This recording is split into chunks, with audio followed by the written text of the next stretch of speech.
Welcome to my YouTube channel Sushri blog. तो आज आम पास्ट टेन्स विषय किसी पढ़ा।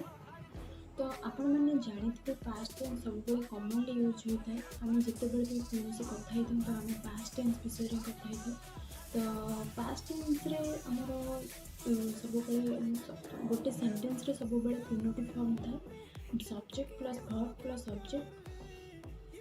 तो आपण मैंने गोटे कथा मन रखिए जिते भी वर्बर दुईटी फॉर्म थाए simple form past form.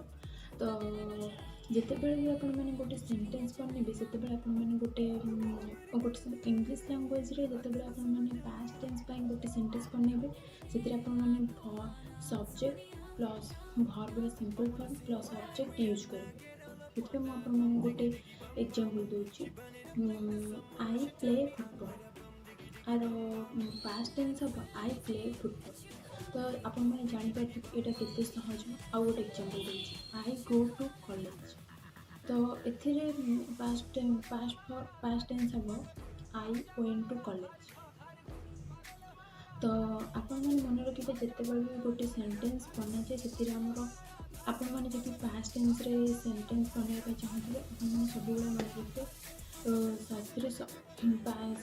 Object subject plus verb plus object verb केवल सिंपल फॉर्म पास्ट फॉर्म रही गोटे पास्ट टेन्स हो पार। तो आज वीडियो ये आपड़ी भिडियोटी भल लगी देन मो वीडियो को लाइक करूँ शेयर करूँ एवं सब्सक्राइब करने को जमा भी भूलें। ये पर्यटन रही नेक्स्ट वीडियो आपको प्रेजेंट टेन्स विषय कहे। तो प्रेजेंट टेन्स एवं आउ गोटे वीडियो आपको माने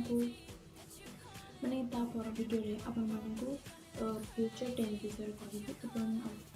धीरे धीरे आपने ट्राए करेंगे युवा ही बुझे आपने किसी इम्प्रूव करेंगे किसी शिखिपारे जल्दी आपने बुझीपारे और निजर इंग्लीश को जल्दी इम्प्रूव करेंगे। तो से धन्यवाद।